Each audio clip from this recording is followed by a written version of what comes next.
జగిత్యాల జిల్లా మెట్పల్లి మండలం విట్టంపేట గ్రామ శివార్లోని ఘోర రోడ్డు ప్రమాదం జరిగింది. ఎదురెదురుగా వస్తున్న 2 ద్విచక్ర వాహనాలు ఢీకొని పొన్నం సాయితేజ, చిగుర్ల చందు అనే ఇద్దరు యువకులు అక్కడికక్కడే మృతి చెందారు. మరో ఇద్దరు పరిస్థితి విషమంగా ఉండటంతో మెరుగైన వైద్యం కోసం నిజామాబాద్ ఆసుపత్రికి తరలించారు. మృతదేహాలను పోస్టుమార్టం నిమిత్తం మెట్పల్లి ప్రభుత్వ ఆసుపత్రికి తరలించారు. సంఘటన స్థలానికి చేరుకున్న పోలీసులు కేసు నమోదు చేసుకుని దర్యాప్తు చేస్తున్నారు.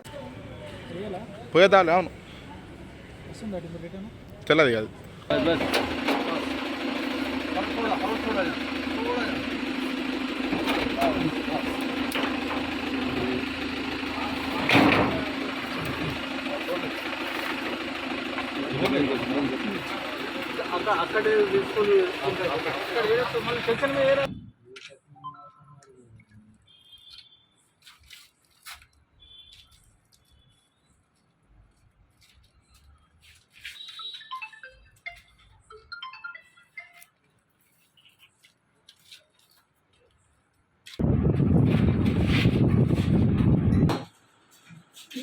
అంతే అంతే పెట్టేసి అంతే